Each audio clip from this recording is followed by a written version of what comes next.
ভাৰতীয় কায়া চিকিৎসক সন্থা তেজপুৰ শাখাৰ সৌজন্যত আৰু ভট্টাচাৰ্য চাহ বাগিচাৰ সহযোগত আজি স্বাস্থ্য শিবিৰ আয়োজন কৰা হৈছে বালিজানত। আৰু এই শিবিৰত আমি প্ৰধানকৈ ছুগাৰ তথা বহুমূত্ৰ ৰোগ আৰু উচ্চ ৰক্তচাপ বা হাইপাৰটেনশ্যন তাৰ বাবে স্ক্ৰিনিং এণ্ড ডিটেকশ্যন ইয়াৰ বাবে পৰীক্ষা কৰি আৰু সজাগতা এটা কৰিবলৈ আমি চেষ্টা কৰিছোঁ এই কেম্পটোত। এই কেম্পত আহি আমি পাইছোঁ যে কেইবাজনো ৰোগী আমি পাইছোঁ যোনে আগতে গম পোৱা নাছিল তেখেতসকলৰ ছুগাৰ বা প্ৰেছাৰ থকা বুলি ওলাইছে। আৰু তেখেত লিভাৰত ফেট জমা হ'ব। লিভাৰত ফেট জমা হৈ গ'লে আমাৰ মানুহৰ ইনচুলিনটো যিটো চেঞ্চিটিভিটি সেই চেঞ্চিটিভিটি নাইকিয়া হৈ যাব, ডায়েবেটিছ হৈ যাব। গতিকে আমাৰ এই ফেটটো খুব মানে জৰুৰী হৈছে। ফেটটো আমাৰ কমাব লাগে আৰু ফেটটো কমাবৰ কাৰণে এটাই নিয়ম আছে, মুখত তলা লগোৱা। মুখত যদি আমি তলা নলগাওঁ, আমি যি মন যায় তাকে খাওঁ আৰু আমি সঘনে খাই থাকোঁ, আমি কাৰ্বহাইড্ৰেট জাতীয় বস্তুবিলাক যিবিলাক আমি ফাষ্ট ফুড পায়, আজিকালি দেখিছে যে মোবাইল এপতে চব বস্তু মানে আপুনি অৰ্ডাৰ কৰিব পাৰে, ঘৰতে আহি দি যায়।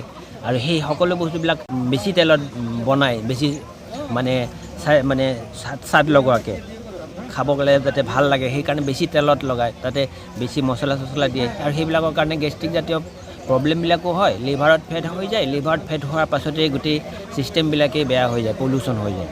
গতিকে আমি ভাল বস্তু খাব লাগে, ফ্ৰেছ বস্তু খাব লাগে, পেকেটৰ বস্তু খাব নালাগে।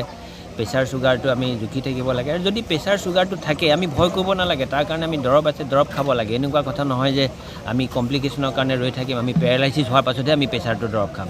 প্ৰেছাৰ দৰৱটো যদি আৰম্ভণিৰ পৰা খাই যায় তেতিয়াহ'লে আমি সুস্থ থাকিব পাৰিম আৰু আমাৰ ঘৰখনো সুস্থ থাকিব।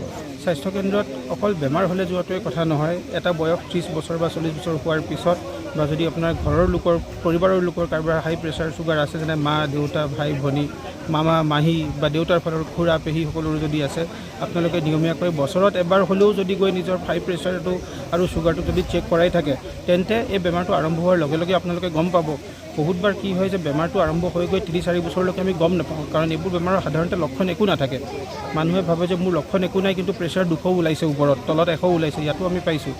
আজি হয়তো নহয় হ'লে তেওঁলোকে আৰু হয়তো 1 বছৰ গম নাপালে হয়, হয়তো সেইজন মানুহৰ পিছত কিডনী বিকল হ'ল হয় বা ষ্ট্ৰ'ক এটা হ'ল হয় বা হয়তো হাৰ্ট এটেক এটাও হ'ল হয়। গম নোপোৱাকৈ এইবোৰ বেমাৰে ভিতৰৰ পৰা আমাৰ গাটো নষ্ট কৰি থাকে। গতিকে মাজে মাজে গৈ চেকআপ কৰাই থকাটো জৰুৰী। আৰু খোৱা বোৱাত নিমখ তেল অলপ যাতে কমাই খায়, মিঠা বস্তু কম খোৱাটো জৰুৰী, অলপ শাৰীৰিকভাৱে পৰিশ্ৰম কৰি থকাটো ভাল।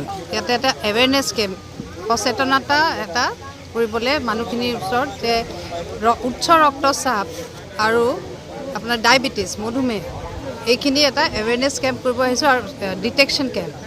উচ্চ ৰক্তচাপ বা মধুমেহ তেতিয়াহ'লে তাৰ যিখিনি কমপ্লিকেশ্যন হয় পিছত গৈ পেলাই ধৰক কিডনী প্ৰব্লেম, হাৰ্টৰ প্ৰব্লেম, তাৰ পৰা আমি যথেষ্টখিনি ৰাহ পাব পাৰোঁ বা সেইখিনিৰ পৰা বাচি থাকিব পাৰোঁ। আমাক ডক্টৰ সত্যজিৎ ভট্টাচাৰ্যজী তেখেতৰ এই বাগিচাখনত আমাক আজি আমন্ত্ৰণ কৰি আনিছিলে আৰু তেওঁলোকৰ সহযোগতে আমি এই কেম্পটো ইয়াতে আয়োজন কৰিছোঁ। ৰোগী চোৱা হ'ল আৰু তাতে বেছিভাগ আমি হাই প্ৰেছাৰ পেচেণ্ট পাইছোঁ আৰু কলেষ্ট্ৰলটো হাই, আমি কলেষ্ট্ৰলটো চাইছোঁ, কলেষ্ট্ৰলটো হাই পাইছোঁ।